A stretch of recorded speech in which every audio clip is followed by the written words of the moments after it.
presente se apela de la admisibilidad de la querella de capítulos, quien recurre la defensa del señor fiscal regional de O'Higgins, señor Emiliano Arias Madariaga, en contra de la sentencia pronunciada por la Corte de Rancagua que declaró admisible la querella de capítulos y además dispuso suspensión de sus funciones en tanto la sentencia quede ejecutoriada. La querella de capítulo la interpone el Ministerio Público en contra del referido señor fiscal regional. El querellado fue formalizado el 27 de septiembre del año 2019 como Ahí parece que nos quedamos Ay, señor. El muteados. querellado fue formalizado el 27 de septiembre de 2019 como autor de los delitos de revelación de secretos del artículo 246 del Código Penal y de revelación o difusión maliciosa de datos contenidos en un sistema de información contenido en el artículo cuarto de la ley 19.223. Las penas solicitadas en la acusación respecto del primero de los ilícitos es la de 61 días de suspensión de empleo en su grado mínimo y accesorias legales, y respecto del segundo ilícito, 541 días de presidio menor en su grado medio, accesoria y costa. La sentencia fue apelada por la defensa del referido señor fiscal regional y han comparecido el día de hoy la defensa, el Consejo de Defensa del Estado y también el ente persecutor representado por el fiscal regional de Magallanes. Gracias. ¿Puede alegar el señor abogado por el recurso de apelación? Muchas gracias, su señoría, por la venia de vuestra señoría excelentísima. Vengo a alegar en representación del fiscal regional don Emiliano Arias Madariaga, solicitando de vuestra señoría que se declare inadmisible la querella de capítulo deducida en su contra y que en consecuencia se revoque la sentencia dictada por la ilustrísima Corte de Apelaciones de Rancagua que la declaró admisible. Ello por cuanto se recaba de esta excelentísima Corte que se declare que no hay mérito para formación de causa.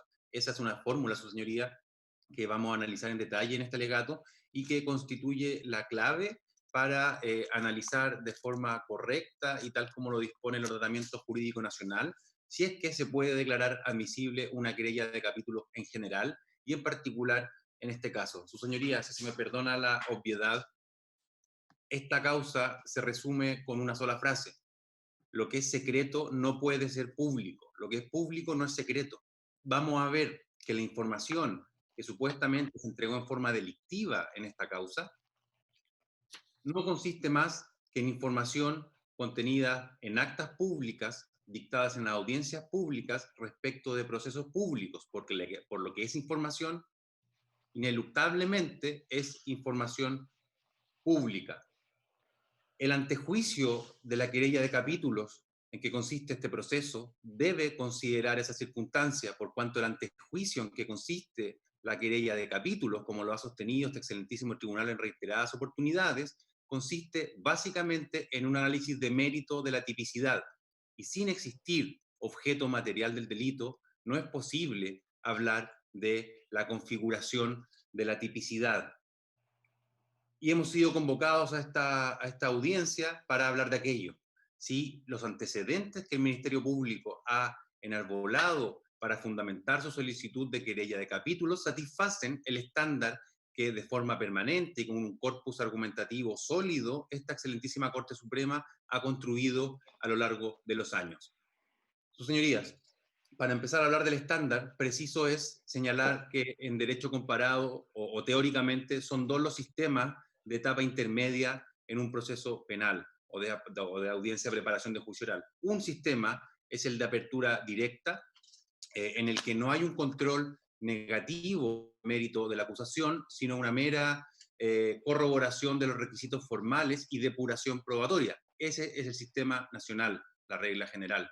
Sin embargo, también teóricamente y en derecho comparado existen los sistemas de control negativo del mérito de la acusación, es el sistema alemán, por ejemplo.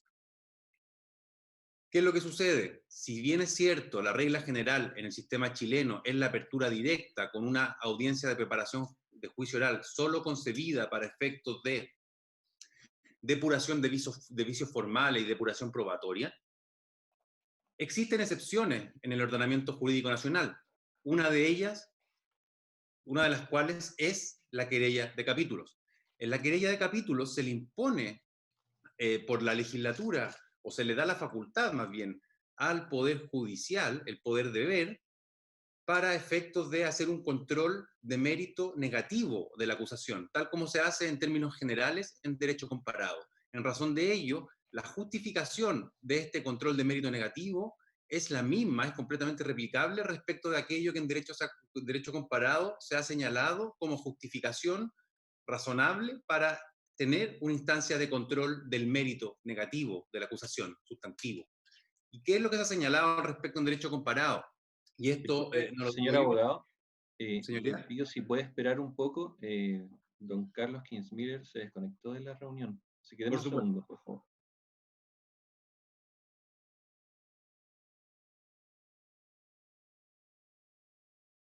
Don Carlos va a estar a través de mi conexión, así que ya está todo avisado y estamos listos para comenzar cuando usted lo indique, don Carlos. ¿Aló? Estamos listos para comenzar cuando usted lo indique. Ya. No, adelante nomás. Ya. Abogado, puede continuar. Perfecto, muchas gracias.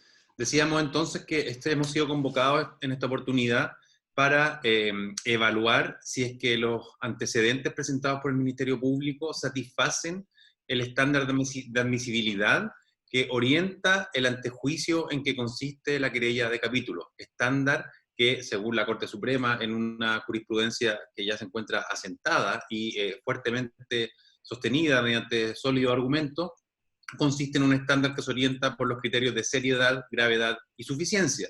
Decíamos también que, en teoría, son dos los modelos de apertura de juicio oral de etapa intermedia, y que si bien es cierto, el sistema chileno se orienta por la regla general de una apertura directa, con un sistema de apertura del juicio oral o de etapa intermedia de mera depuración probatoria y formal, también existen sistemas en los que hay un control negativo de la acusación, y esa es la control negativo de mérito sustantivo de la acusación, y esa es la situación del procedimiento de querella de capítulos, y que por lo tanto aquellas justificaciones que en derecho comparado se han enarbolado para justificar la existencia de este control de mérito de la acusación son completamente replicables para justificar la existencia y para dotar de un contenido a la cláusula hallar mérito para formación de causa, y por lo tanto para determinar cuál es el estándar que debe orientar la admisibilidad o inadmisibilidad de una querella de capítulos.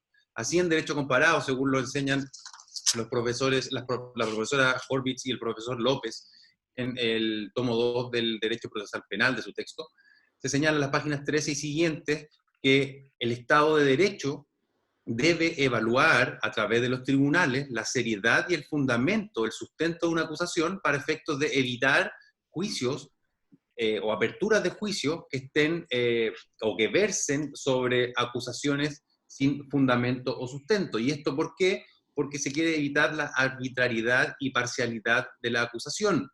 Y eso a su vez se justifica en la circunstancia de que la sola apertura del juicio, y más aún la mera realización del juicio, implica un atentado a los derechos constitucionales del acusado. Esa es la justificación que se ha dado en derecho comparado para aquellos sistemas en los que existe un control de mérito negativo de la acusación. Se afecta el honor, la honorabilidad, el derecho a la propia imagen del acusado. Por lo tanto, no es trivial y no se puede permitir en un Estado de Derecho la formulación de acusaciones sin sustento, lo que ocurre paradigmáticamente cuando una acusación no puede ser encuadrada en su relato fáctico en un tipo penal específico, como ocurre en este caso. Pero es más, la justificación de un procedimiento de querella de capítulo y los argumentos que orientan o conforman el estándar que ha de satisfacerse no solo se orienta por aquellas justificaciones generales que se han dado en derecho comparado, sino que en concreto cuando se trata de una acusación en contra de un fiscal regional del Ministerio Público o en contra de un miembro del Poder Judicial, un juez, un adjudicador, además se ve en entredicho el sistema mismo, la administración de justicia, y en el caso que nos convoca, el funcionamiento de una Fiscalía Regional completa, la Fiscalía Regional de O'Higgins, por cuanto la admisibilidad de una querella de capítulo genera ipso facto la suspensión en el ejercicio del cargo del capitulado. Y este es un argumento que vamos a ver a continuación, que la Corte Suprema ha considerado esta excelentísima Corte para efectos de moldear y especificar el estándar que ha de satisfacerse para declarar admisible una querella de capítulos. Veamos entonces si la sentencia de la ilustrísima Corte de Rancagua, que en esta ocasión estamos apelando, satisface el estándar que la propia excelentísima Corte Suprema ha establecido a lo largo de una jurisprudencia constante y uniforme. Y a este respecto cabe señalar que la sentencia de la ilustrísima Corte de Rancagua parece más bien asimilar el estándar de una admisibilidad de querella de capítulos a una mera admisibilidad de una querella en general.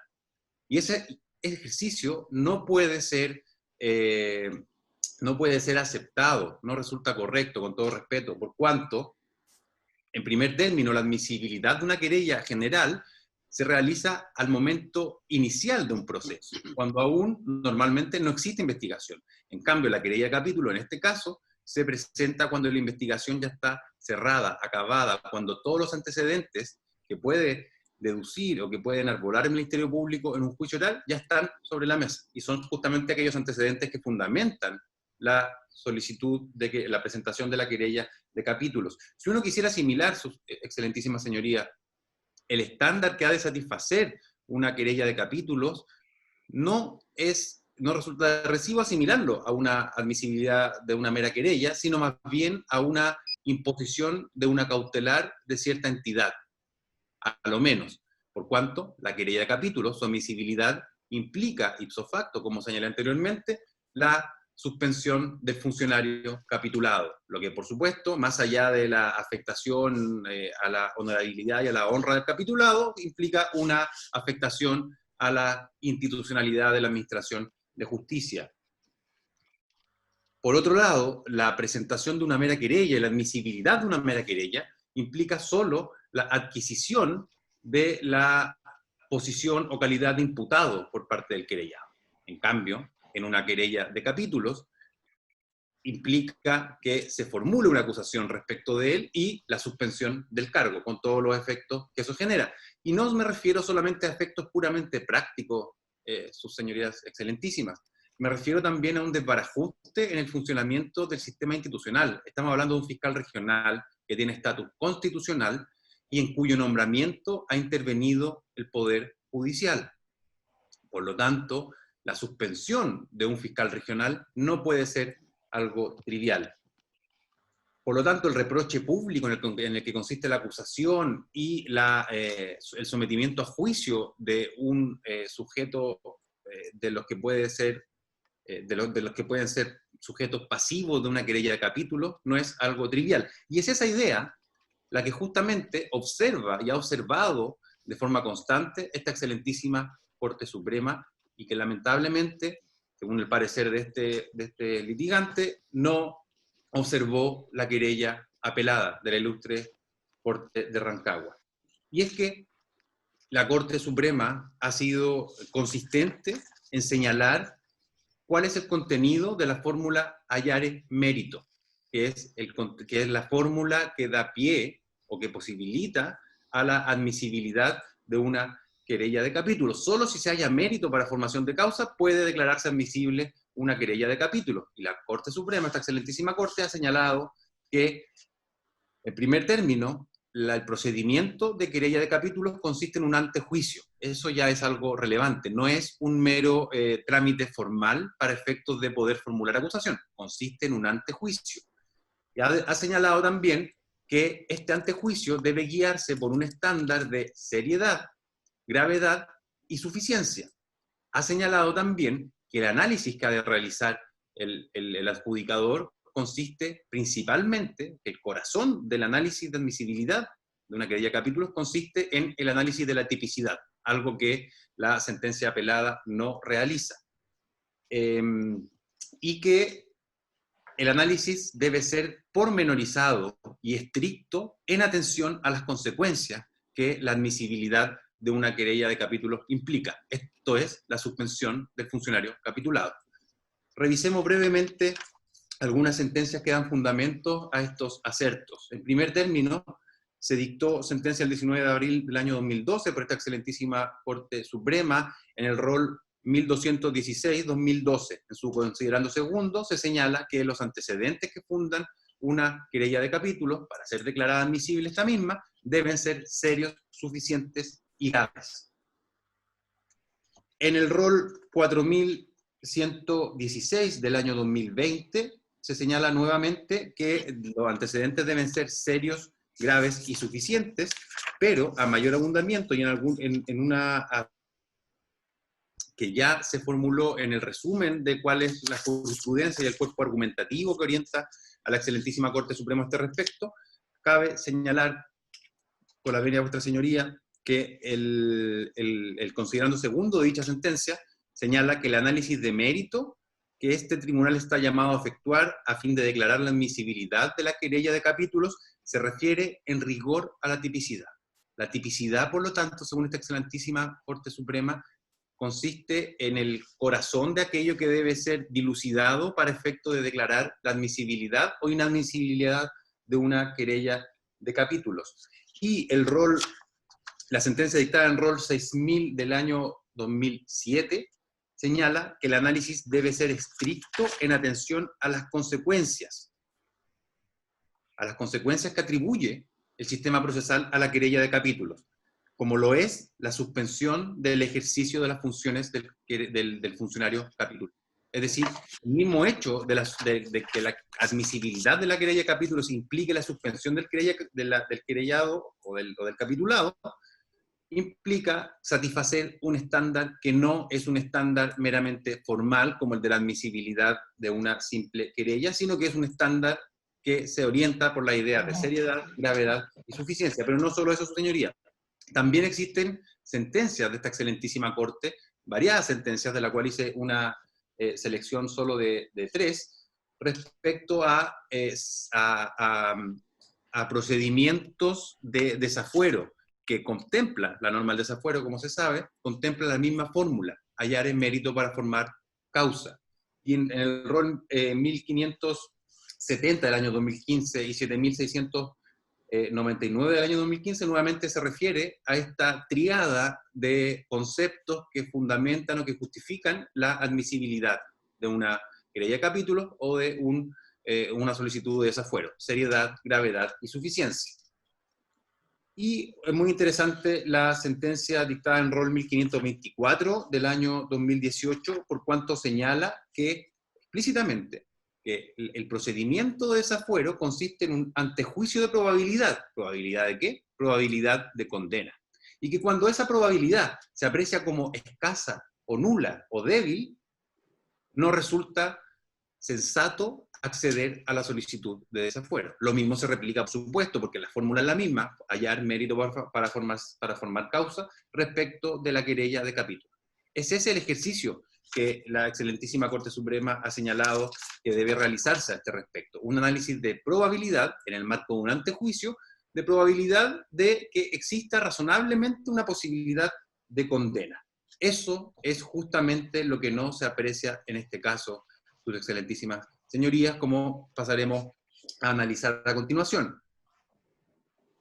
Quisiera, antes de entrar al análisis de los tipos penales respectivos y de los elementos que niegan o que imposibilitan la configuración de dichos tipos penales, hacer nuevamente referencia para efectos de suma, a resumir qué es lo que la Corte Suprema, esta excelentísima Corte, ha señalado en qué consiste la querella de capítulo, en un análisis de la seriedad, gravedad y suficiencia de los antecedentes, en un análisis del tipo penal, que es el corazón del análisis que debe realizar la Corte, y en un análisis pormenorizado y estricto, dado que, en atención a las consecuencias que genera la admisibilidad de la querella de capítulo, el capitulado resulta suspendido en el ejercicio de sus funciones. Ese es el estándar que debe satisfacerse para apreciar 3 tipos de argumentos que convierten a los antecedentes del Ministerio Público como antecedentes inidóneos para efectos de poder justificar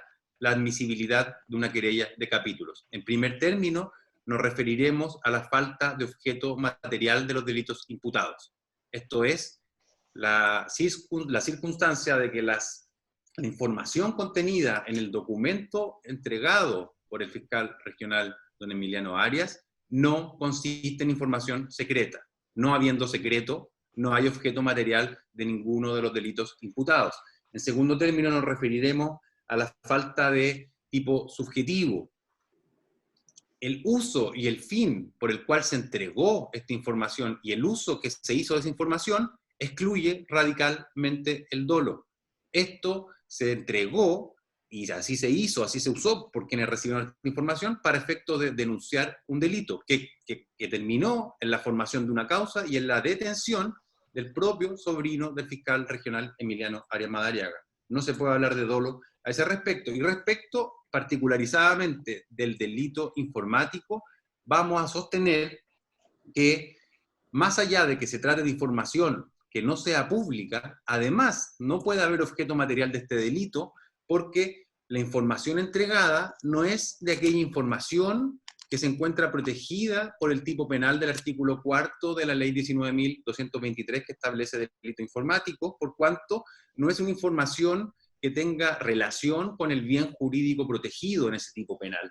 Y además vamos a hacer referencia muy brevemente a la falta de conducta típica en cuanto no se puede afirmar que hubo un acceso al sistema informático, mucho menos que hubo un acceso indebido al sistema informático, y que no hay, por lo tanto, una construcción de la autoría respecto del fiscal regional Emiliano Arias Madariaga, lo que en el momento que nos encontramos, cuando el Ministerio Público ya ha cerrado la investigación, obsta a una prognosis razonable de condena de mi representado en una eventual acusación y realización de un juicio oral. Pasemos, por lo tanto, a ver el primer déficit de la imputación del Ministerio Público, la falta de objeto material. No estamos frente a información secreta, vuestras señorías excelentísimas.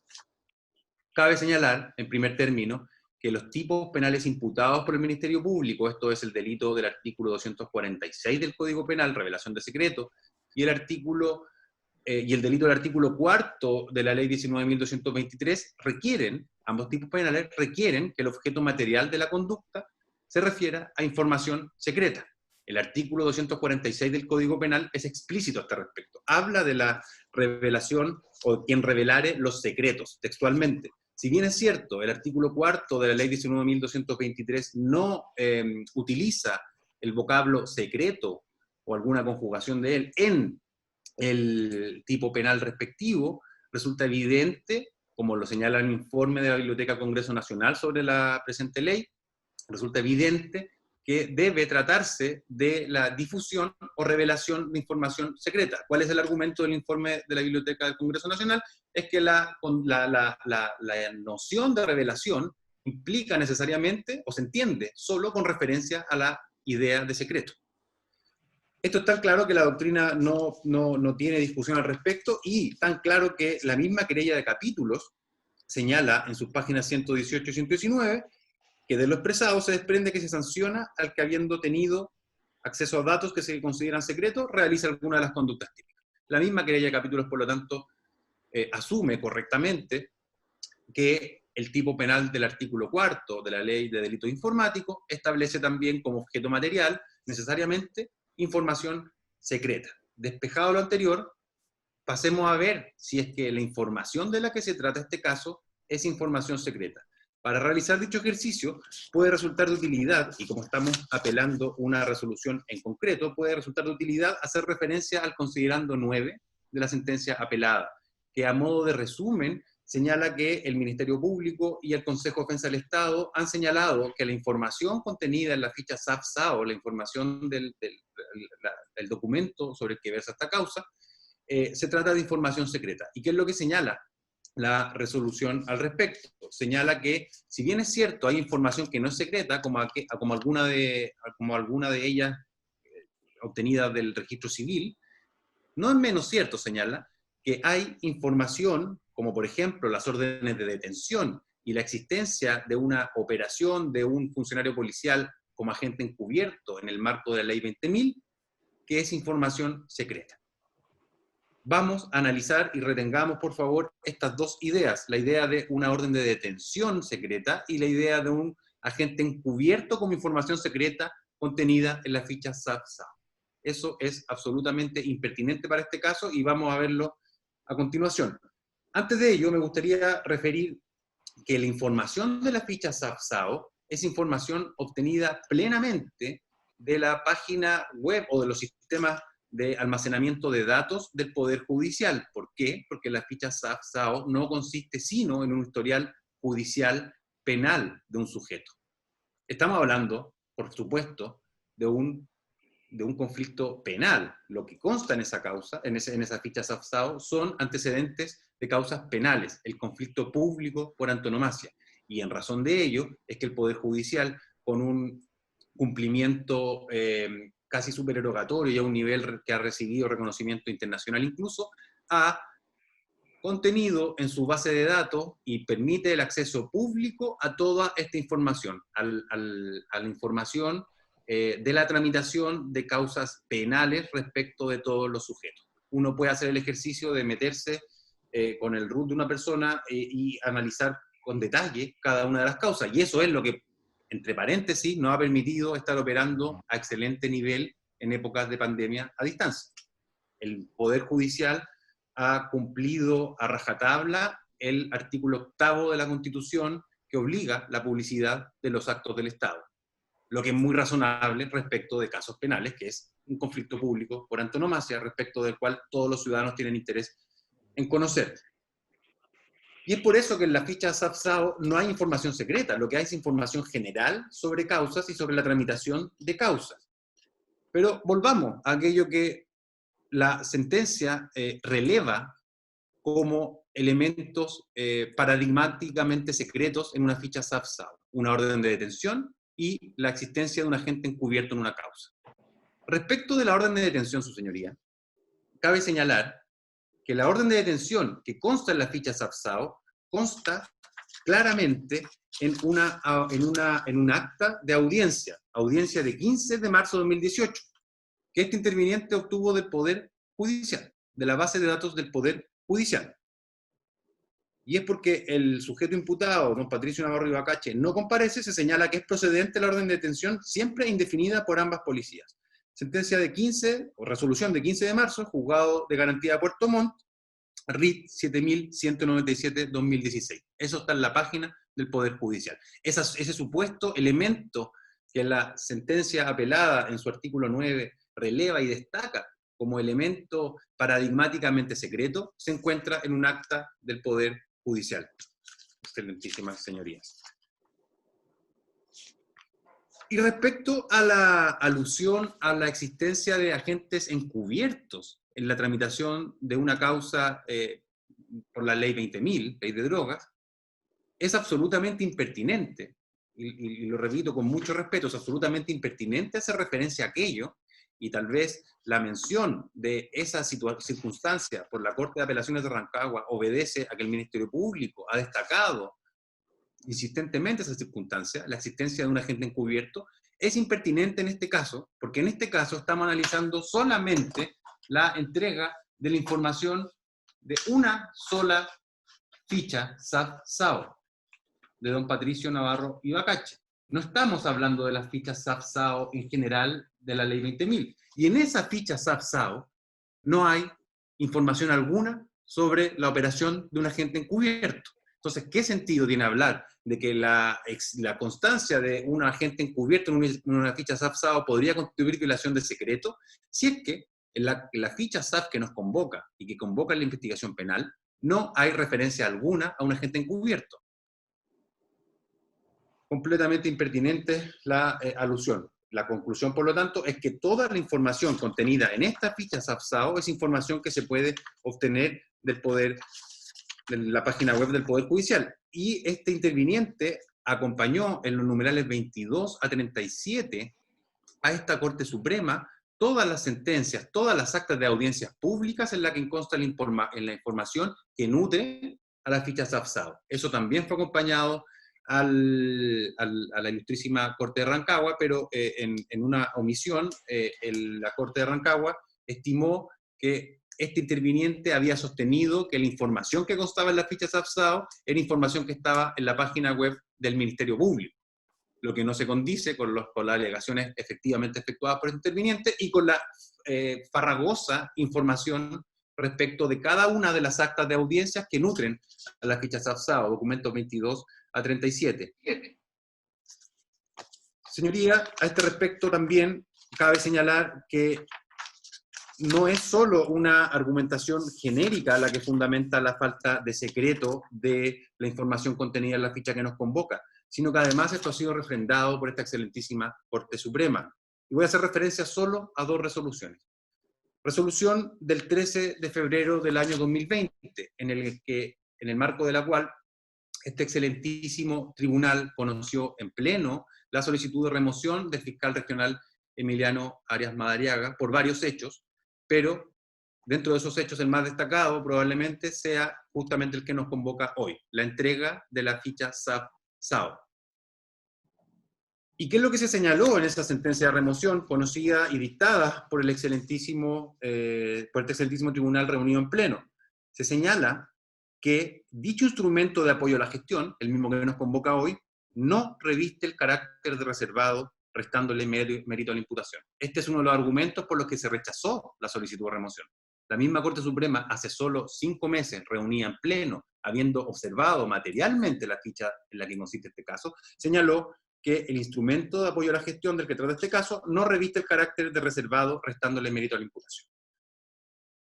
Pero no solo eso, su señoría. El año 2013, en el RIT 2560, de fecha 3 de junio del año 2013, valga la redundancia, se señaló, en un caso en el que se le imputaba cohecho a un ex fiscal del Ministerio Público que había solicitado a un funcionario del Ministerio Público una ficha SAF, se señaló, para fundar la absolución, declarando admisible el recurso de nulidad interpuesto por la defensa, se señaló que la información que fue requerida por el acusado, el listado de las causas SAF, no reviste el carácter de secreto o reservado.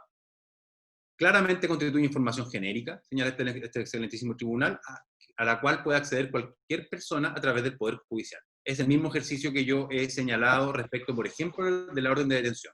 Yo mismo he podido acceder esta mañana a esa orden de detención, al acta en la que consta la orden de detención.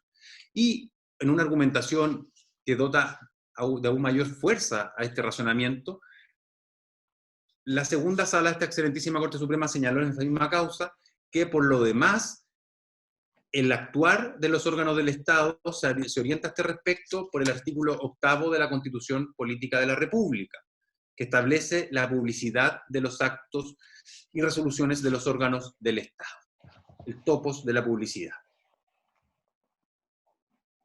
Para ir terminando este argumento, su señoría, me gustaría poner una alerta preventiva respecto a una confusión que se puede suscitar en relación con la naturaleza del documento que estamos analizando. El Ministerio Público ha señalado en la Corte de Rancagua que no se trata de una ficha SAF, este documento, sino de una ficha SAO, incurriendo en una especie de fetichismo nominalista, porque acá no importa cómo se llama la ficha en concreto, sino que lo que importa es qué información contiene. ¿Qué información contiene? Y el análisis que hemos realizado y que la Corte ha refrendado, da cuenta de que toda la información fluye de la página web del Poder Judicial, por lo que no se vulnera el artículo 7 de la Ley de Protección de Datos Personales, que establece, esa ley, que es la que rige esta materia, que establece que la información contenida, o respecto a la información contenida en base de datos pública, no hay secreto, no se trata de información reservada. Pero más allá de eso, de la cuestión del nombre de esta ficha, y que lo que importa es el contenido de ella, yo solo llamo a que veamos la parte superior izquierda de la ficha acompañada por el Ministerio Público, por esta parte también, de la ficha SAF-SAO de don Patricio Navarro Rivacache, y ahí dice que se llama ficha SAF, como tuvo la oportunidad de apreciar el Pleno de esta excelentísima Corte además. Pero además constatemos cómo en la misma querella de capítulo, que fundamenta, que da sustento a lo que quiere ser una acusación, cómo en la misma querella de capítulo se hace abordaje a este documento por parte de los propios testigos de cargo del Ministerio Público. A este respecto, en la página 17 de la querella de capítulo, en la declaración del denunciante que da origen a esta causa, el fiscal Sergio Moya, señala que adjunta un extracto SAF. Adjunta a su declaración un extracto SAF.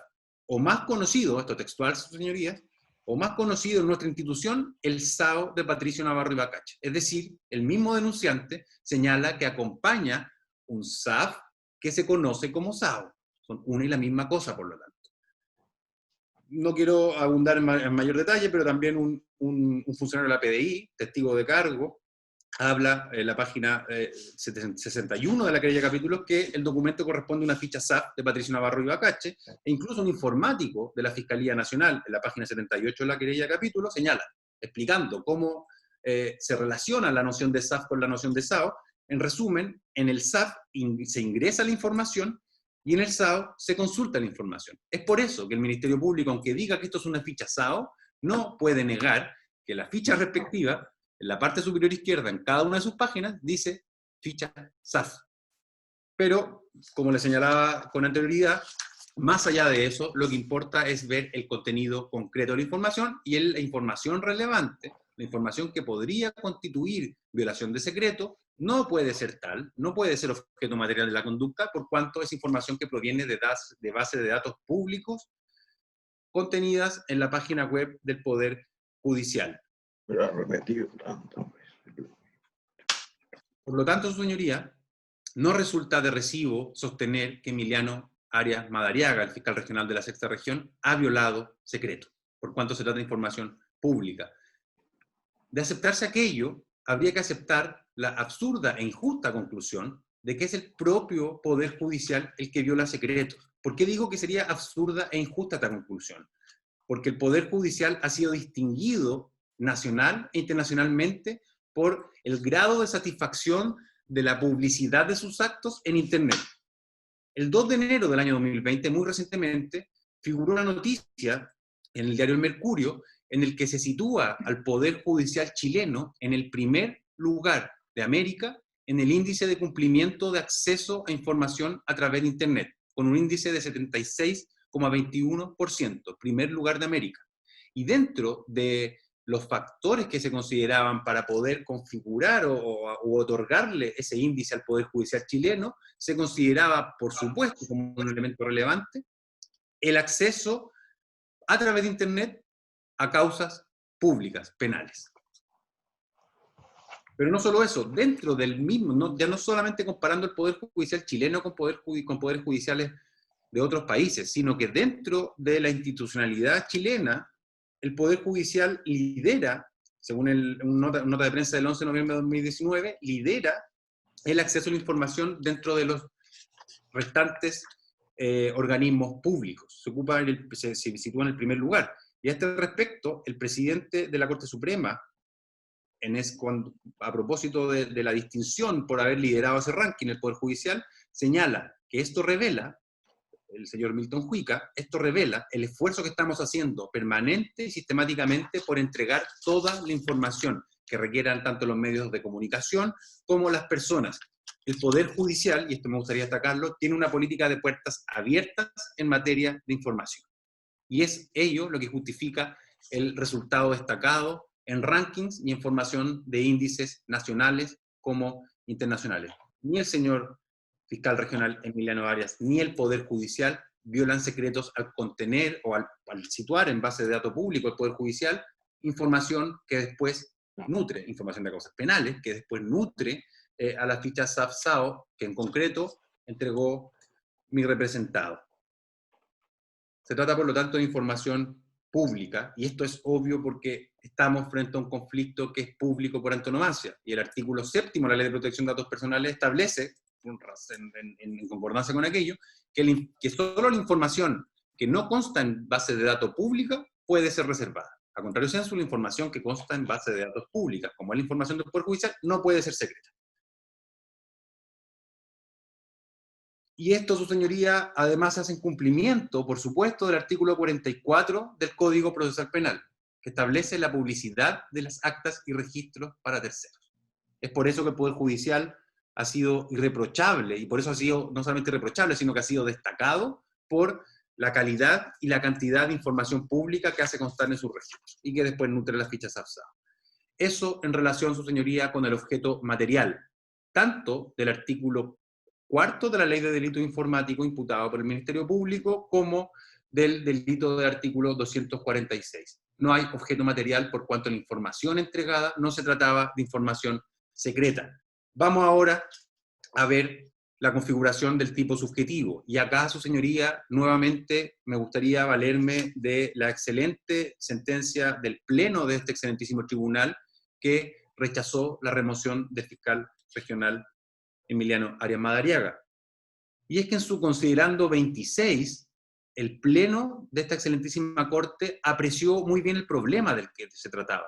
Fue su primer argumento para rechazar la solicitud de remoción, consistente en apreciar cuál fue el uso que se le dio a la información entregada, cuál fue el fin que orientó la entrega de esta información. Y a este respecto, el considerando 26º señala claramente que el uso que se le dio a la información, recibida por un tercero ajeno al Ministerio Público, tuvo como objetivo denunciar la comisión de un posible delito de tráfico o microtráfico, causa que condujo precisamente a dar inicio a una causa penal en contra de 2 personas, una de las cuales era el sobrino del fiscal regional.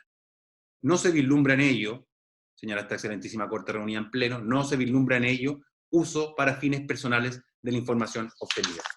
Muchas veces, su señoría, se critica al sistema de administración de justicia por la ininteligibilidad de sus resoluciones para terceros.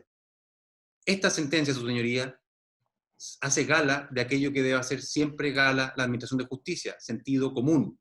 Esta información se entregó para denunciar un delito. El delito se denunció y ello condujo precisamente incluso a la detención de 2 personas, una de las cuales era el sobrino de mi representado. Sentido común, su señoría. No se puede hablar a este respecto de la configuración de dolo respecto del artículo 246 y mucho menos respecto al artículo 4 de la ley 19.223. Recordemos que el artículo 4 de la ley 19.223 requiere no solamente dolo, sino que obrar malicioso. ¿Cómo se le va a explicar a alguien que esto puede ser calificado como malicioso si es que tuvo como fin hacer aquello que hace un fiscal, perseguir delitos? Y además, su señoría, más allá de la falta de dolo, uno aquí puede hablar de falta de afectación al bien jurídico respecto del artículo 246. Lo que protege en primera línea el artículo 246 del Código Penal es la administración de justicia, su correcto funcionamiento, como lo señalan los profesores Rodríguez, Collao y Osandón Widow en su manual sobre delitos funcionarios. Eso es lo que en primera línea protege este tipo penal. ¿Cómo se puede hablar de afectación al correcto funcionamiento de la administración de justicia si es que la entrega, si es que la conducta que supuestamente configura el delito tuvo por objeto justamente, y ocurrió así en la práctica, no solamente informó la conducta del fiscal regional Arias, sino que ello ocurrió en la realidad, la persecución de un delito? No hay afectación alguna al correcto funcionamiento de la administración de justicia. Y es más, su señoría, ahondando en la falta de dolo ahora nuevamente. El fiscal regional, a la sazón de la Fiscalía Regional de Puerto Montt, don Marcos Emilford, lugar donde se dio curso a esta denuncia de tráfico o microtráfico de drogas, señaló en la carpeta de investigación que no recibió siquiera un llamado, un WhatsApp, ningún tipo de comunicación del fiscal regional Arias en relación con esa causa. Es decir, el fiscal regional Arias no solamente promovió la denuncia de su propio sobrino, sino que ni siquiera interfirió, ni siquiera comunicó, ni siquiera dio aviso al fiscal regional ni a ninguno de los fiscales de esa región. Pero no solo ello, cuando llega la denuncia desde Puerto Montt a la Fiscalía Regional de Rancagua, de O'Higgins, el fiscal regional hizo comunicación inmediata al fiscal nacional subrogante a la sazón, don Pablo Gómez. Le informó de esta situación, informó con lujo de detalles qué es lo que había ocurrido. Hablar de dolo, por lo tanto respecto del delito del 246 del Código Penal, como del artículo 4 de la ley 19.223, que requiere obrar malicioso, no viene al lugar. En resumen, el fiscal regional Arias promovió la denuncia de su propio sobrino, no intervino, no interfirió, ni siquiera consultó por la tramitación de esa causa que terminó en la detención de ese sobrino. Y cuando se hizo la denuncia, lo avisó oportunamente al fiscal nacional subrogante a la sazón, el señor don Pablo Gómez. Nada de esto, por lo tanto, satisface el estándar de seriedad, gravedad y suficiencia en el análisis de la tipicidad que debe efectuar esta excelentísima Corte Suprema para efecto de declarar admisible una querella de capítulo. Para ir finalizando, su señoría, me voy a referir ahora específicamente a la configuración del delito informático. No solo en el caso del delito informático no hay objeto material porque no hay secreto respecto a la información imputada. Además, y aun cuando se considerara que esta información no fuera secreta, lo cual no resultaría de recibo, no se trata de información que pueda ser objeto material de la conducta del artículo 4 de la Ley 19.223, porque no es aquella información que en virtud del bien jurídico protegido se encuentra comprendida en el tipo penal. No puede ser objeto material de la conducta. Y es que a este respecto, el legislador optó claramente por la configuración de los delitos informáticos como protectores de un bien jurídico autónomo, individual y novedoso. La pureza, calidad del sistema de la información y del sistema de tratamiento de la información misma. Esto ha sido corroborado por la doctrina, pero más importante aún, ha constado claramente en la historia del establecimiento de la ley. Si uno revisa el modelo de la ley 19.223 a la luz de la historia de la ley, va a llegar claramente a esta conclusión. En la historia de la ley se señala que la ley 19.223 y el establecimiento de sus tipos penales están orientados a la protección de un nuevo bien jurídico que ha surgido con el uso de las modernas tecnologías computacionales. Es decir, la ley 19.223 consagra estos delitos informáticos no como delitos instrumentales para la protección de otros bienes jurídicos, intimidad, patrimonio, por ejemplo, sino como protectores de un bien jurídico específico consistente en la, como lo señala la misma historia de la ley, calidad, pureza e idoneidad de la información en cuanto tal. Así lo señala la moción parlamentaria. Y a este respecto, el profesor de la Universidad de Chile, don Jaime Winter Echeverry, hace un excelente análisis en un artículo de la Gaceta Jurídica respecto a cómo la tramitación de la ley da cuenta obligatoria de que lo que se protege en la ley de delitos informáticos es un bien jurídico informático, computacional, y no bienes jurídicos instrumentales distintos. Señala el profesor Winter Echeverry que no son los bienes, respecto al objeto jurídico de protección, que no son los bienes jurídicos como la intimidad o el patrimonio, los que pueden ser atacados mediante medios tecnológicos, sino que la calidad, pureza e idoneidad de la información. Lo que ya habíamos señalado y que está constando claramente en la moción parlamentaria. Y a este respecto, el profesor Winter Echeverry, citando la historia de la ley, señala que la Comisión de Constitución, Legislación y Justicia de la Cámara de Diputados se rechazó una indicación del Ejecutivo que tenía por objeto establecer el delito de fraude informático como un delito informático que protegía instrumentalmente el patrimonio. Y la Comisión rechazó esa indicación porque dijo que la idea matriz es que el sistema automatizado de tratamiento de información, sus partes o componentes, constituyen el bien jurídico autónomo protegido, cautelado. Estamos, por lo tanto, frente a un bien jurídico autónomo. Acá no se protege bienes jurídicos instrumentales como la intimidad, como el patrimonio, sino que el funcionamiento correcto y la idoneidad, pureza de la información contenida en ese sistema. Y esto ha sido corroborado por la doctrina, no abundaré en eso. El profesor Huerta, en su libro de 1993, lo señala claramente, la idoneidad, pureza y calidad del sistema de información. La profesora de la Universidad de Chile, doña Claudia Cárdenas, también lo señala en un artículo muy conocido, que el bien jurídico es independiente y es la calidad, pureza e idoneidad de la información. Los profesores Lara y Boilier y Martínez, en un artículo publicado en una revista de Derecho Informático, también lo señalan así, pero no solo eso, su señoría. También existe jurisprudencia de esta excelentísima Corte, la segunda sala, el día 2 de abril del año 2009, en el rol 4245, señala que el bien jurídico que el legislador ha protegido consiste en la calidad, pureza e idoneidad de la información en cuanto tal. El legislador ha pretendido crear nuevas figuras y no extender las existentes en el Código Penal, estableciendo un nuevo bien jurídico, regulando la actividad informática en cuanto tal. Apliquemos lo señalado al artículo 4, su señoría. El artículo 4, por supuesto, como integrante de esta ley, se orienta por las reflexiones ya vertidas. Pero el profesor Nicolás Oxman, en un excelente artículo sobre delito informático, establece que el artículo 4, ya refiriéndose específicamente al artículo 4, argumenta que no es una figura, el artículo 4, imputado en esta causa, que permite incluir otros intereses de naturaleza personal, como los datos referidos a la intimidad personal. Y que lo que tutelan estas normas, el artículo 4 en particular, se denomina la protección de la información sobre la información, es decir, la afectación, fidelidad y seguridad y valor del patrimonial del sistema en sí mismo considerado. Se prohíbe, por lo tanto, la revelación de datos propiamente informáticos. No se trata de un delito que instrumentalmente proteja otros bienes jurídicos. Lo que lleva a concluir que en la ficha que nos convoca, en el documento que nos convoca, no hay información de ese tipo.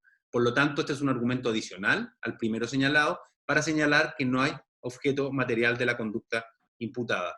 Pero respecto al delito informático, hay dificultades que imposibilitan realizar una prognosis razonable de éxito de una acusación y de un juicio oral que termine en condena, por cuanto tampoco se ha construido razonablemente la autoría en este caso, su señoría. Y es que en este caso no ha habido acceso al sistema informático. Y si lo hubiera habido por parte del fiscal regional Arias, sería un acceso debido por lo demás. A este respecto, los profesores Matus y Ramírez, en su muy actual Manual de Derecho Penal del año 2017, señala que en los sistemas de acceso reservado, como en este caso, en los que se accede mediante clave, identificación personal, el acceso no autorizado a los mismos podría reconducirse a la disposición del artículo 4. El acceso no autorizado a los mismos.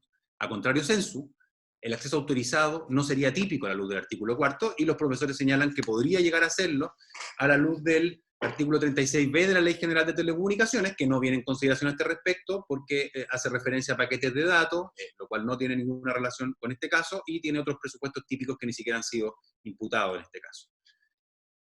Pero hay más allá de eso, señoría, si ni siquiera hubo acceso por el fiscal regional Arias, se le imputa una figura de acceso indebido y equivocadamente la sentencia apelada señala que el fiscal regional Arias ha reconocido el acceso al sistema de tratamiento de la información, lo cual es absolutamente equivocado. El fiscal regional Arias jamás ha reconocido acceso a los sistemas de tratamiento de información en virtud de lo cual, o a partir del cual se obtiene la ficha SAFSAO, porque sencillamente no accedió. Lo único que se encuentra establecido, y él mismo lo ha señalado, y así mismo se lo señaló en su momento, como lo sostuve al fiscal nacional en su momento, es que él le solicitó a una funcionaria, que a su vez le solicitó a otra funcionaria, ambas las que tenían acceso debido al sistema informático, que pudiera acceder a la ficha SAFSAO. Pero a este respecto, su señoría, el Ministerio Público ya tiene cerrada la investigación y ha presentado todos los antecedentes que permiten formular, o que deberían permitir formularmente, una acusación, pero no ha formulado ninguna construcción, ni ningún antecedente orientado, no ha presentado ningún antecedente orientado a construir una figura de autoría mediata respecto del fiscal regional Emiliano Arias. Y cabe señalarlo, cabe recordarlo, la investigación se encuentra cerrada y los antecedentes que deben fundamentar y que deben ser apreciados a la luz del estándar de seriedad, gravedad y suficiencia son los que ya se encuentran en la investigación. No puede agregarse ninguna información más. Para finalizar, su señoría, me gustaría referir, para terminar en 2 minutos, el origen de la querella de capítulos como procedimiento en el Código de Procedimiento Penal. Esto fue discutido, algunos de ustedes lo recordarán, esto fue discutido latamente en el Congreso. En el Senado se tuvo la idea de excluir, por su poca aplicabilidad, por su poca aplicación, la institución de la querella de capítulos. Sin embargo, el Senado, antes de hacer eso, antes de excluir la institución, le preguntó a la Corte Suprema su opinión. Y la Corte Suprema, mediante oficio número 704, del 16 de mayo del año 2000, fue de la opinión de mantenerla, su señoría. ¿Y cuál fue la justificación de la Corte Suprema para mantener la institución de la querella de capítulos? Señaló, porque ella configura una garantía de que los jueces, y ahora también los fiscales del Ministerio Público, van a tener un antejuicio que los proteja de acusaciones ligeras o sin fundamento, o por delitos inexistentes que se le atribuyan como cometidos en el ejercicio de sus funciones. Acusaciones ligeras o sin fundamento. La Corte Suprema, mediante esa comunicación, logró convencer al Senado de la pertinencia y legitimidad de la mantención de la institución de la querella de capítulos como procedimiento previo de habilitación para poder formular una acusación con argumentos muy contundentes, y que son completamente aplicables a este caso. Se trata de excluir acusaciones ligeras o sin fundamento, es decir, acusaciones que con escasa probabilidad, muy probablemente, no terminarían en condena, que es lo que pasa en este caso por todos los problemas de tipo objetivo y subjetivo que han sido latamente expuestos en este alegato y en la documentación entregada. Una acusación ligera y sin fundamento, sus señorías. Eso es lo que ocurre justamente cuando solo después de 5 meses, cuando solo hace 5 meses, el Pleno de esta excelentísima Corte conoció de este mismo caso, del mismo documento, de la misma conducta imputada. Esta Corte nuevamente es convocada por el Ministerio Público para conocer el mismo documento y la misma conducta de entrega de este documento, respecto a la cual la Corte Suprema fue muy enfática. Este interviniente se pregunta, por lo tanto, ¿cuál es el interés del Ministerio Público de proseguir con una investigación y una acusación respecto a la cual ya hay un pronunciamiento muy claro de la Corte Suprema y pronunciamientos previos también respecto a la situación? Así como el desafuero, se ha dicho razonablemente, constituye un límite a la criminalización de la actividad política per se, la querella de capítulos debe consistir un límite para la criminalización de resillas internas al interior del Ministerio Público. Una mera rencilla interna no puede terminar en un juicio oral. Una mera rencilla interna no puede terminar afectando el funcionamiento de una región entera, por cuanto implicaría la suspensión del capitulado. Al fiscal regional Arias se lo acusa de un delito inexistente, un delito de una conducta que no constituye, que no puede ser subsumida en tipo penal alguno. En razón de ello, su señoría, y en razón de que el conflicto penal es el conflicto jurídico por antonomasia, respecto del cual opera el más alto estándar, y considerando que respecto de un procedimiento de remoción se rechazó la solicitud de remoción y se consideró que esta conducta en específico no era una conducta que pudiera ser reprochada en términos tales de posibilitar la remoción, con un estándar más bajo que un estándar penal, no resulta razonable someter a juicio al fiscal regional Emiliano Arias, por cuanto la probabilidad de condena es escasa o nula, como lo ha sostenido la excelentísima Corte Suprema respecto de otros casos.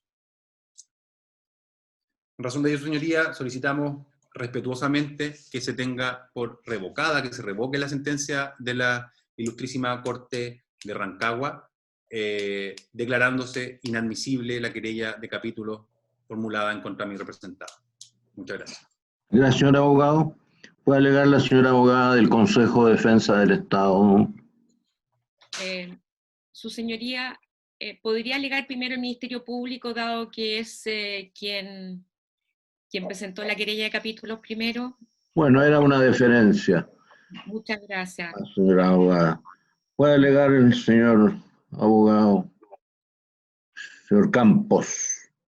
De todas maneras, quiero señalarle, señora María Inés, que su alegato no se va a escuchar entonces hoy día y va a tener que escucharse el día miércoles, después de las causas agregadas, porque mañana hay un señor ministro que no va a poder integrar la sala.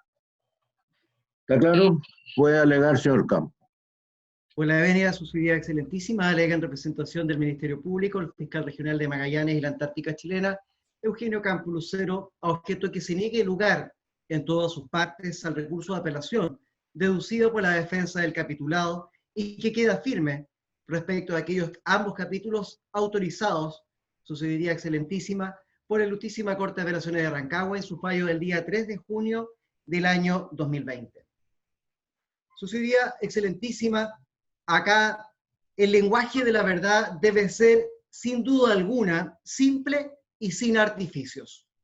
Y es eso lo que el Ministerio Público viene el día de hoy a alegar a estrado, su señoría excelentísima, estableciendo cuestiones previas. Primero que nada, con fecha 24 de abril del año 2019, después de haberse oído el Consejo de Fiscales Regionales, el fiscal nacional designa a este fiscal regional de Magallanes y la Antártica Chilena a abocarse a la investigación de hechos que revisten caracteres de delito. La presente causa, vuestra selectiva tribunal sabe y que no debe confundirse porque esta es una investigación penal, no es una investigación administrativa, y no tengo por qué cuestionar aquella investigación administrativa, pero yo me preocupo de mi investigación penal. Y es así las cosas que con fecha 24 de abril se inicia. En septiembre del año 2019 se formaliza el capitulado por 2 delitos, artículo 246 del Código de Castigo y artículo 4 de la Ley 19.223, en calidad de autor y grado de consumado.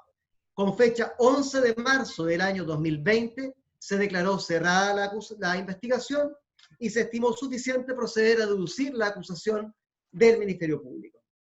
Con todo, su señoría excelentísima, se trata, por tanto, de hacer efectiva la responsabilidad penal de un fiscal del Ministerio Público en actos ejecutados en el ejercicio de sus funciones y que importan delitos.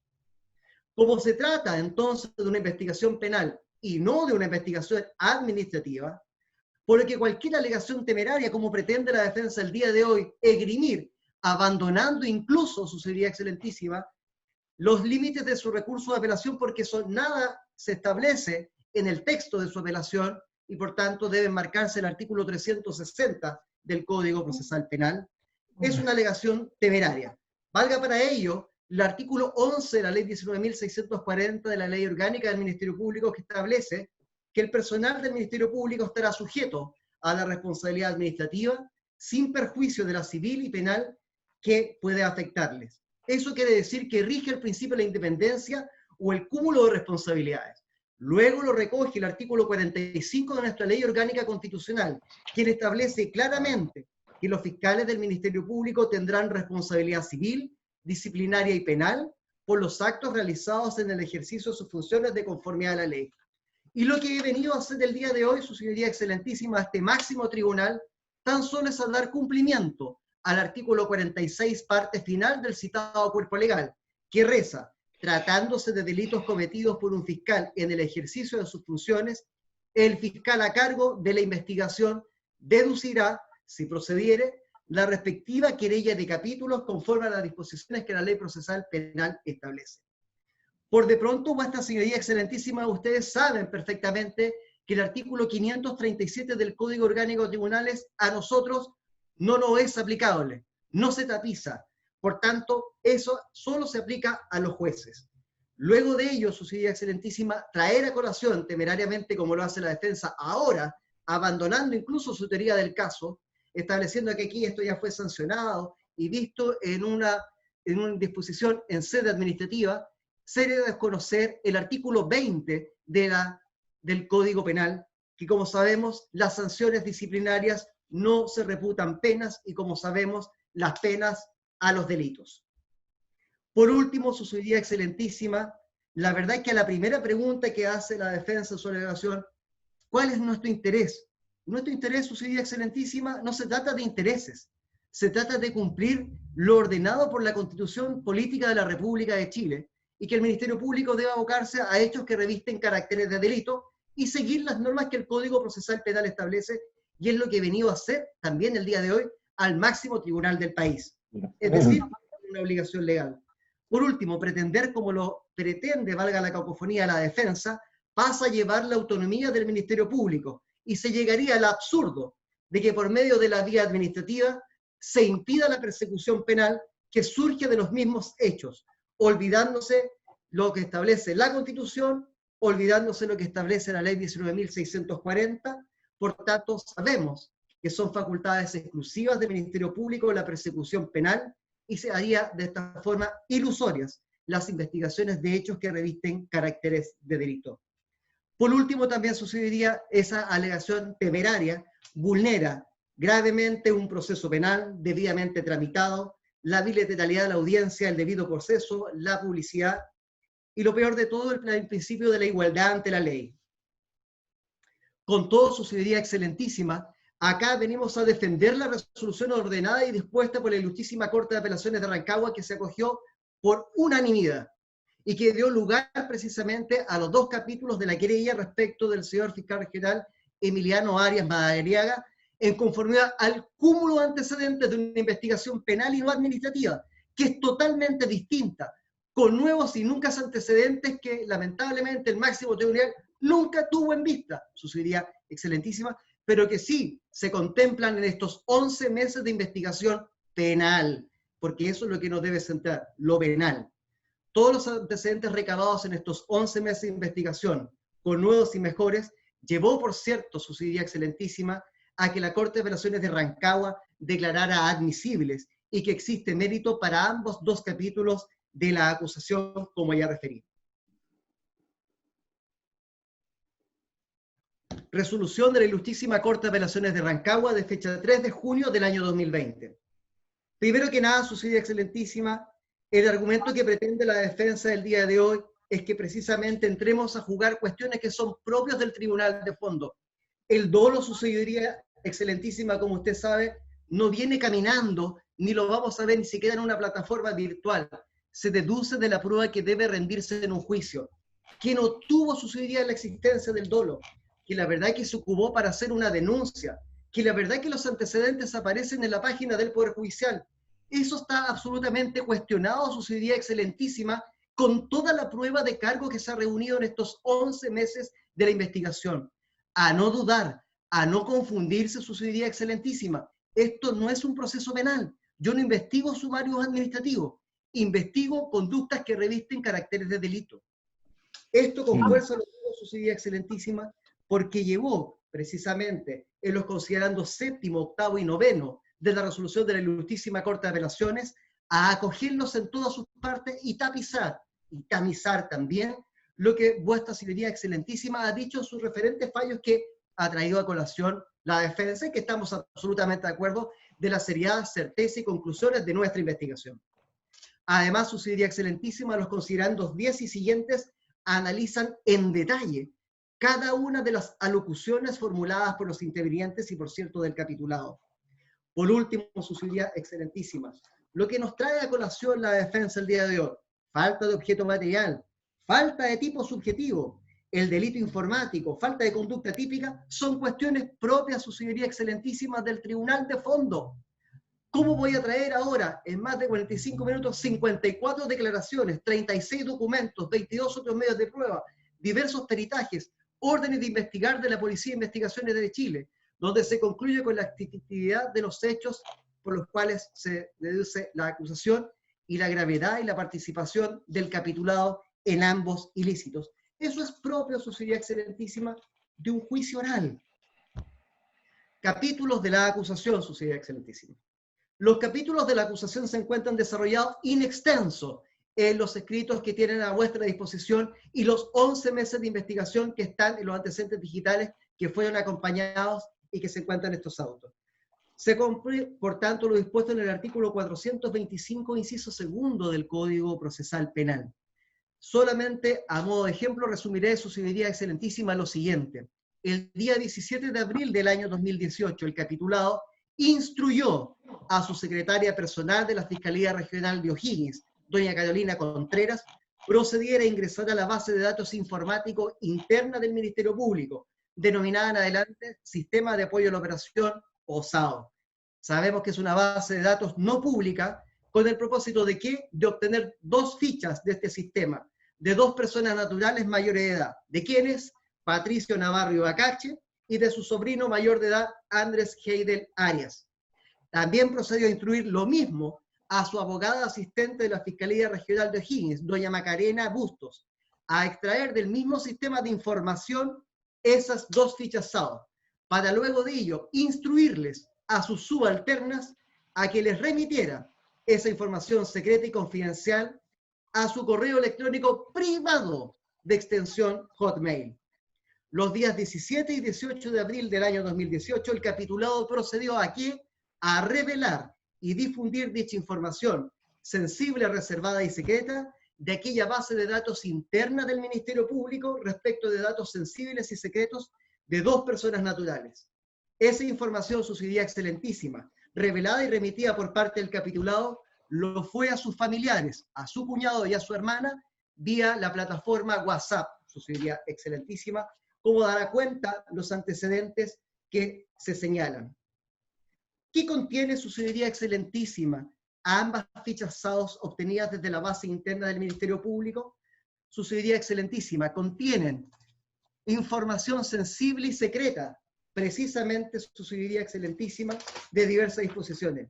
Establece tipo de documento, tipo de visa, número de serie, fecha de vencimiento, nombres, apellidos, nacionalidad, edad, fecha de nacimiento, lugar de nacimiento, inscripción de nacimiento, sexo, profesión, la fotografía que usted tiene, su señoría excelentísima, en el registro civil, la fotografía, su señoría excelentísima, de cada uno de ustedes y la firma que ustedes tienen registrada en el registro civil.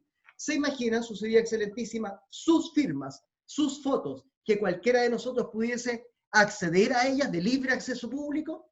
Porque eso no se lo dijo la defensa el día de hoy, porque eso no sale en la página del Poder Judicial, no sale en la página del registro civil, no sale en ninguna página, su señoría excelentísima, porque es una información secreta y confidencial amparada por la ley 19.628 y el artículo 7º de dicha disposición legal. Luego de ello, ¿qué contempla? Que también no le señala todas y cada una de las causas penales respecto de una persona natural, su señoría excelentísima. RUC de la causa, número del parte, fiscal, fiscalía, estado del proceso,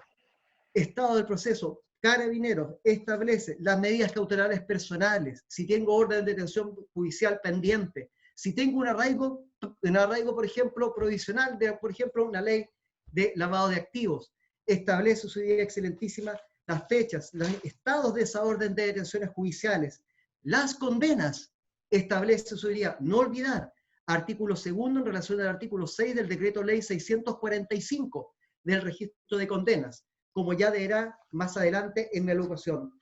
Toda esa información, su señoría excelentísima, que por lo demás propia del Tribunal de Fondo, son cuestiones, su señoría excelentísima, secretas, confidenciales, amparadas por esa norma. Por tanto, es ahí donde nosotros controvertimos todo aquello, y esta controversia, por cierto, su señoría excelentísima, tiene importancia en las consecuencias. Además, su señoría excelentísima, no puedo dejar pasar un siguiente comentario. Lo señaló una persona en un medio de comunicación. Cuando alguien le echa la culpa a un superior, se indica que eso sería deslealtad. Cuando alguien le echa la culpa a un subalterno, algunos hablan de cobardía. Su señoría excelentísima, los fiscales regionales son dueños de la acción penal, si pudiéramos llamar de esa forma, en cada una de las regiones que intervienen. Ustedes se imaginan que una propia funcionaria de la ex Fiscalía Regional de O'Higgins fue removida administrativamente y el día de hoy fue formalizada y acusada y enfrenta un juicio oral por los mismos hechos. Es decir, la ficha SAO para el fiscal regional no es delito, pero para los subalternos sí es delito. Y eso está replasmado en el RIT 8912-2018, donde se le imputan a esa exfuncionaria del Ministerio Público las mismas conductas que forman parte de la querella de capítulos el día de hoy. El delito del artículo 246 del Código Penal y el delito del artículo 4 de la ley 19.223. Es decir, su señoría, ¿de qué igualdad ante la ley me están hablando? Cuando en definitiva es la misma Fiscalía Regional en la cual sirve el capitulado para un subalterno es delito, pero para él no. Capítulos. Primero que nada, señalé el delito del artículo 246 del Código Penal, que consiste en el empleado público que revele los secretos que tengan conocimiento en razón de su oficio o entregar indebidamente papeles o copia de papeles que tenga a su cargo y que no deben ser publicados. Y el segundo, por cierto, su señoría excelentísima, el que maliciosamente revele o difunda los datos contenidos en un sistema de información. De acuerdo al cúmulo de antecedentes, su señoría excelentísima, que se reunió en esta investigación penal, y lo vuelvo a refrendar, se encuentran sendas declaraciones, informes periciales, evidencia material, documentos, información digital, orden de investigar de la Policía de Investigaciones de Chile, que concluyen con fuerza de la obtención de ambos ilícitos, con la efectividad de ambos hechos, cuadros gráficos demostrativos, declaraciones de funcionarios del Servicio de Registro Civil, su señoría excelentísima, donde le dicen que la información contenida en esas fichas SAO es información secreta y confidencial amparada por la ley.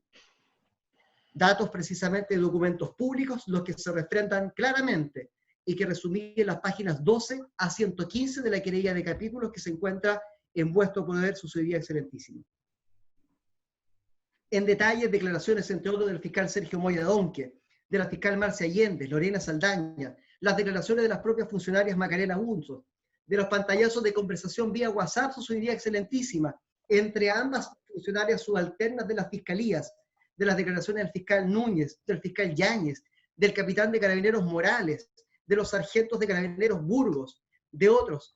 Pero, si me permite, su idea excelentísima, dado que solo un botón para poder compartirles las comunicaciones por WhatsApp que se encuentran precisamente dentro de los antecedentes, su idea excelentísima, y que ustedes podrán ver en este acto.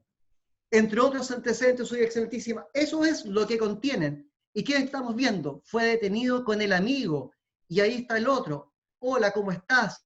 ¿Qué más nos señalan, su excelentísima, entre otros pantallazos? Nótese las expresiones. Ahí va la joya. Entendemos, su excelentísima, que esa expresión de ahí va la joya se refiere a don Patricio Navarro Ibacache. Puta la weá, una condena por microtráfico y un par de consumos. De nada, un abrazo, lo que necesiten. De allá somos. Incluso hasta casi de prognosis de condenas. Tiene 2 condenas. A la otra no tiene beneficio y se va preso, sí o sí. Mire, su excelentísima, anótese las expresiones. Puedes usar la información sin problema. La hojita no. Aparece una orden pendiente. Si eso es precisamente porque el capitulado ya se representaba que su actuar era contrario a la ley. Su excelentísima, siguen. Puedes usar la información, ya lo referí. Y dice por demás, aparece una orden pendiente. ¿Y las 9 páginas son de este weón? Sí, al final están las condenas. Hay otras que es víctima a la joya. Estoy impresionado, no pensamos que era tanto. Aparece un porte de armas. Es eso, su excelentísima, entre otras las que precisamente son los datos que haremos cuenta en este juicio oral y que pretendemos que precisamente se establezca la igualdad ante la ley. Son expresiones, su excelentísima, a no dudar del artículo 246 del Código Penal y del artículo 4 de la Ley 19.223.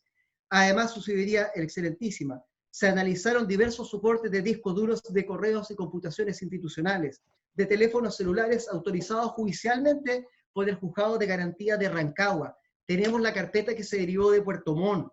Tenemos oficios emanados del Registro Civil, de la Fiscalía Nacional y distintas declaraciones. No puedo dejar pasar también, su excelentísima, de que esta fuerza de los antecedentes y de los hechos en materia penal, que ustedes nunca habían visto, su excelentísima, es, por ejemplo, las expresiones del propio cuñado del capitulado, que señala, entre otros, me señaló que la información que me estaba pasando era confidencial y que tuviera cuidado con ella. Eso lo declaró en sede investigativa. No olvidar cuando la misma defensa trata de confundir en este alegato de que el motivo absoluto había sido de hacer una denuncia. La verdad, su excelentísima, que cuestionamos absolutamente esa conclusión, porque la fuerza de los antecedentes indica que el día 17 y 18 de abril del año 2018, cuando se extrajeron y se violentaron los secretos y se reveló esta información secreta a terceros no autorizados, no existía motivo alguno para denunciar. Note, su excelentísima, cuánto tiempo pasó, y respecto, es más, su excelentísima, se controvierte porque los hechos ya estaban siendo investigados desde principios del año 2018 por la Fiscalía Local de Puerto Montt, su excelentísima. Fíjese entonces lo claro ante las expresiones de la propia hermana del capitulado, cuando le preguntan, entre otros, cuál podría haber sido el motivo de saber la ficha de su hijo. El motivo, la verdad, su excelentísima, más bien no era más que saber en qué estaba metido o en qué estaba involucrado en algún delito. Ese es el motivo, su excelentísima. Ese es el motivo. Porque de acuerdo a lo que estableció la misma orden de investigar de la Policía de Investigaciones de Chile, esta fuerza de tarea estableció que el día 17 y 18 de abril, 20, 25 de abril, 1 y 10 de mayo del 2018, no había nada que denunciar. No había nada que denunciar, su excelentísima. Así, su excelentísima, además tenemos los convenios celebrados por el Registro Civil con el Ministerio Público, los celebrados por el Poder Judicial con el Ministerio Público, donde establece precisamente la confidencialidad y secretos de la información. Pero un dato a todo lo ya revelado por la fuerza de los hechos, su excelentísima. Nótese que analizamos el teléfono celular institucional del capitulado. ¿Y sabe lo que ocurrió, su excelentísima? Los peritajes de la PDI determinaron que efectivamente el aparato institucional había sido formateado y restaurado el día 30 de abril del año 2019. después de 6 días, tan solo 6 días de haberse iniciado la investigación penal. Conclusión, toda la información, o casi toda la información, estaba borrada. Se cuenta además con las declaraciones de Pilar Moisés de Jorge Juar. Importante resaltar, su idea excelentísima, las conclusiones como referí de la Policía de Investigaciones de Chile. Ustedes la pueden encontrar en la página 83 a 104, precisamente de la querella de capítulo. Pero me quiero quedar con estas expresiones, entre otras. En este punto, se está en condiciones de sostener que las afirmaciones de Emiliano Arias relativas a la formulación de una denuncia penal no son efectivas, toda vez que transcurrieron 26 días desde que se entregó la ficha SAO, 17 de abril del 2018, y la fecha en que ésta se produjo el día 13 de mayo del 2018. Asimismo, sucedería reza de desprenderse que tampoco sería fidedigna la intención de efectuar una denuncia, tanto por parte de Emiliano Arias como de María Graciela Arias, en la fecha que se efectúa la extracción de la información, 17 y 18 de abril del 2018, puesto que en esos antecedentes no existía nada que denunciar.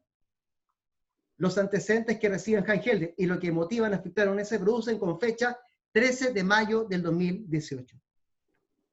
Eso, entre otras fuerzas, su idea excelentísima, de lo que concluye precisamente esta orden de investigar.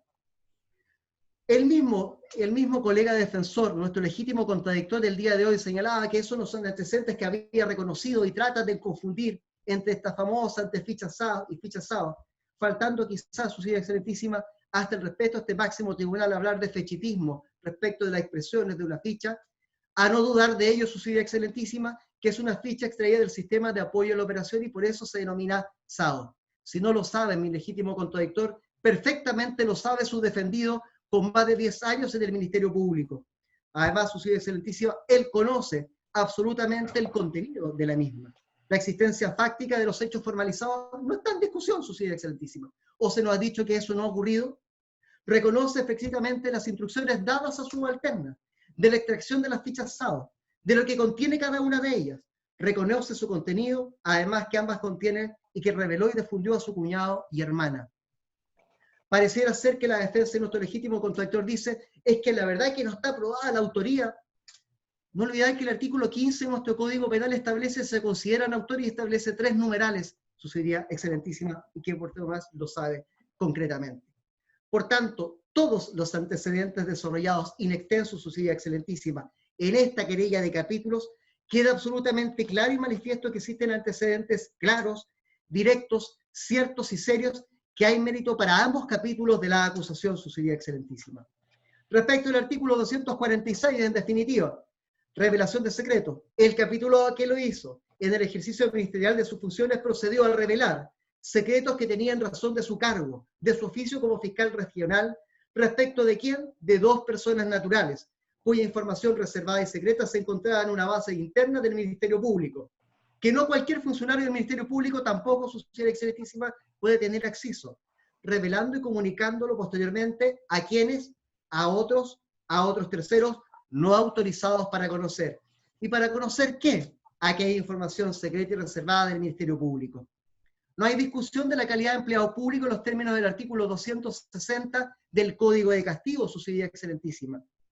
Ahora bien, el artículo 246 del Código Penal establece un delito que se denomina pluriofensivo en la doctrina, que por una parte afecta la intimidad personal, pero además, a no dudar, su sería excelentísima, el correcto desempeño de la función pública, ya que al revelar los secretos a terceros no autorizados, lesiona la operatividad del Ministerio Público, debido al no efectuar la debida conservación y utilización de los medios necesarios para nuestra función. Revelar, por cierto, su sería excelentísima, debe entenderse, descubrir a otros los secretos, y al decir de los profesores Rodrigo Collado y Osandón, página 471, y siguientes de la obra Delitos contra la Función Pública, comillas, este tipo penal especial no contempla restricción implícita o explícita. Entendemos que tiene cabida el dolo directo como el dolo eventual. Para luego de ello agregarnos, se entenderá consumado una vez que se produzca la revelación o entrega y el secreto efectivamente llegue a conocimiento de un tercero no autorizado para conocerlo. A su turno, su sería excelentísima, que debemos entender por secreto. Debemos entender cualquier hecho que no es de conocimiento general, como es precisamente el contenido de ambas fichas SAO que tantas veces hemos referido. Los antecedentes, su señoría excelentísima, máximo tribunal, se encuentran amparados en qué normas del secreto. Primero que nada, el artículo 19, número 4 de nuestra Carta Fundamental, el respeto y protección a la vida privada y a la honra de la persona y familia. Pero no olvidemos la modificación constitucional, que agregó además la protección de los datos personales. Segundo, su señoría excelentísima, el propio artículo 182 del Código Procesal Penal. Tercero, su señoría excelentísima, la ley 19.628, protección de datos de carácter personal, artículos primero, segundo. El artículo séptimo, su señoría excelentísima, a no dudar, la obligación del secreto. La ley 19.640, artículos 8, 11, 45, 63, 64 y nuestro reglamento del Ministerio Público, entre otras con nuestra obligación de guardar secreto de la información de que tome conocimiento por razones de su cargo. El reglamento del Ministerio Público, artículos 37, número 14 y artículo 40. Y no olvidar, su señoría excelentísima, al máximo del decreto ley 645 sobre registro general de condenas, artículo 12 en relación al artículo 6, parte final de dicho decreto ley. El empleado que en razón de su cargo divulgue las inscripciones incurrirá en las penas señaladas en el artículo 246 del Código Penal. ¿Se recuerdan, su señoría excelentísima, de los pantallazos que dimos? Tiene condenas por porte, tiene 2 consumos. 645. El segundo capítulo, su señoría excelentísima, como señalamos, es el artículo 4 de la ley 19.223, el que maliciosamente revele o difunda datos contenidos en un sistema de información. Del cúmulo de antecedentes, vuestra señoría excelentísima, se accedió a una base interna del Ministerio Público. Eso quiere decir, a contrario censo, que no es de libre acceso público. Incluso dentro de la misma institución, no todos tienen acceso, no todos tienen los perfiles al sistema de apoyo a la operación. ¿Procedió qué? A hacer el capitulado, a revelar ese contenido de la información de 2 personas naturales con información sensible y secreta obtenida precisamente de esta base de datos informáticos restringida del Ministerio Público, revelando los datos personales, firmas, fotos, todas sus causas penales, sus fotografías, órdenes judiciales pendientes, e en general a todo lo que ya hemos referencia, su señoría excelentísima. El capitulado realizó conductas que tuvieron por finalidad la violación de la reserva y la obligación de secreto de esa información contenida en el sistema de tratamiento de esta. En cuanto al término malicioso, su señoría excelentísima, como en materia penal, todavía estoy revisando el artículo 10 del Código de Castigo para ver cuál era la excusa legal absolutoria del hecho de que, supuestamente, si le creyésemos a nuestro legítimo contradictor, que el hacer la denuncia elimina el delito. Porque la verdad que no está, su señoría excelentísimo, con todo respeto, hasta el día de hoy la sigo buscando y no existe. Pero la fuerza de los antecedentes, como lo dice, y como lo señaló también la conclusión de la orden de investigar de la PDI, es que acá, efectivamente, se pone en entredicho precisamente esas circunstancias, porque cuando se extrajo y se reveló, 17 y 18 del 2018, no había nada, pero nada que denunciar. Pues bien, la historia fidedigna de la norma de esa expresión maliciosa es tan solo dejar afuera los cuasedelitos o aquellas conductas cometidas con culpa. Como dijo precisamente la historia, comillas, se indicó que lo hace con plena conciencia de la criminalidad de su acción y pese a ello la realiza. Es imposible no traer a colación, su señoría excelentísima, nuevamente aquellas expresiones que ustedes pudieron ver de los pantallazos de WhatsApp del capitulado. Puedes usar la información, la hojita no. Ergo, pleno y cabal conocimiento de que su actuar importa contrario a la ley. Lo que manifestó también su cuñado y otros cúmulos antecedentes que goza esta carpeta investigativa penal. Respecto de esto, su señoría excelentísima, también nuestros tribunales superiores de justicia así lo han señalado. Por ejemplo, el 6 de enero del año 2020, la Ilustrísima Corte de Apelaciones de Santiago dice: basta para configurarla que la gente se limite a descubrir o manifestar una información secreta o ignorada. Eso en razón a que algunos estaban revelando, su señoría excelentísima, órdenes de arraigo respecto de terceros. Hay que tener cuidado, su señoría excelentísima, cuando hay informaciones que se vierten en estos alegatos por el legítimo contradictor, tratando de confundir y llevarnos al dolo, tratándonos a confundir, tratando de llevarnos al objeto, tratando de insinuar que todo lo que está en la ficha SAO está en la página del Poder Judicial?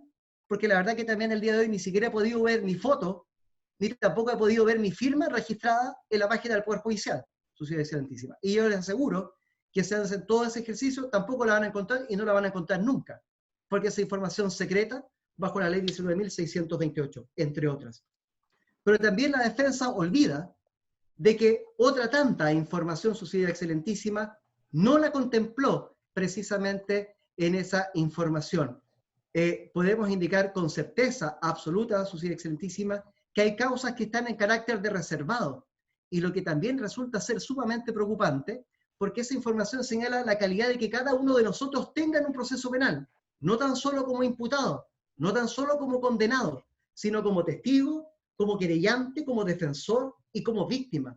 Y resulta ser que Patricio Navarro Bacache tiene causas también como víctima, incumpliendo entonces nuestra obligación del artículo 80 y del artículo 1 y siguiente de la Ley Orgánica Constitucional, por ejemplo, de dar protección a las víctimas, porque estoy divulgando efectivamente esa información en un delito no menor de un robo con intimidación. Hay a lo menos 5 causas respecto a las cuales nada se indicará. También tengo que señalar con fuerza, Su Excelentísima, que esa información que revela la defensa, y como estamos en un proceso penal y no en sede administrativa, quien dirige la investigación es el Ministerio Público y esa información nos goza y nos encuentra en la carpeta investigativa. Dicho esto, Su Excelentísima, por tanto, con absoluta certeza, los antecedentes son serios respecto de lo que indicamos. No estamos hablando, y no se trata de esto de que acá son antojadizas. Yo cumplo mi obligación con seriedad, Su Excelentísima, porque le debo indicar que no tan solo investigaba estos hechos, investigaba otros. Y respecto de aquellos otros hechos, comuniqué la decisión de no perseverar, Su Excelentísima, y comuniqué también un sobreseimiento definitivo parcial que fue aprobado tanto por el Juzgado de Garantía como por la Ilustrísima Corte de Apelaciones de Rancagua, Su Excelentísima. Muy bien.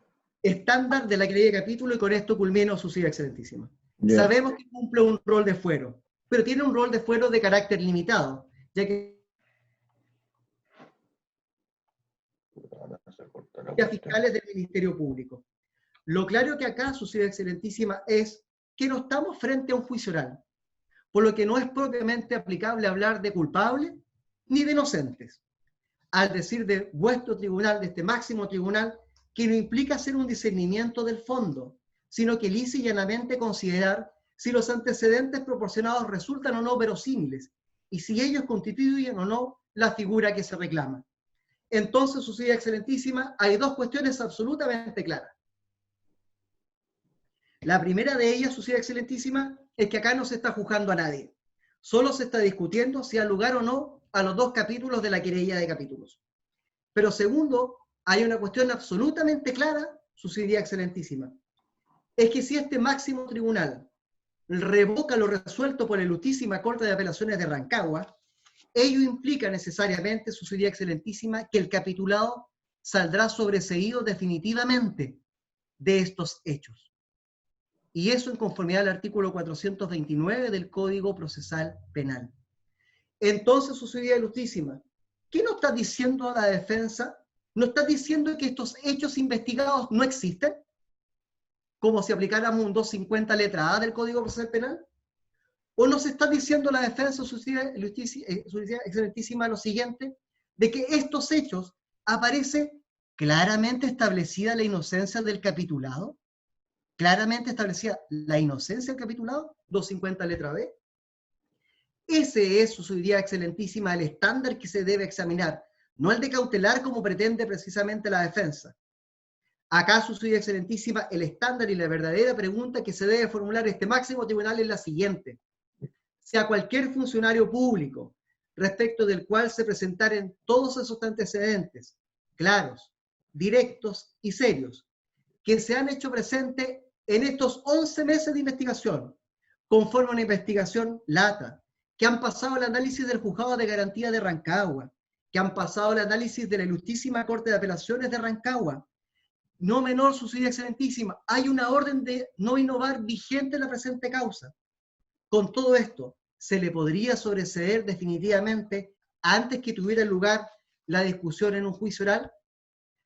me atrevo a decir, máximo tribunal de la República, que con apego estrictamente a la ley, lo reiteradamente resuelto por este máximo tribunal y el acervo y conocimiento que tiene el Ministerio Público de la materia, respetando el principio de la legalidad y el principio de la igualdad ante la ley, es que aquello no tendría lugar.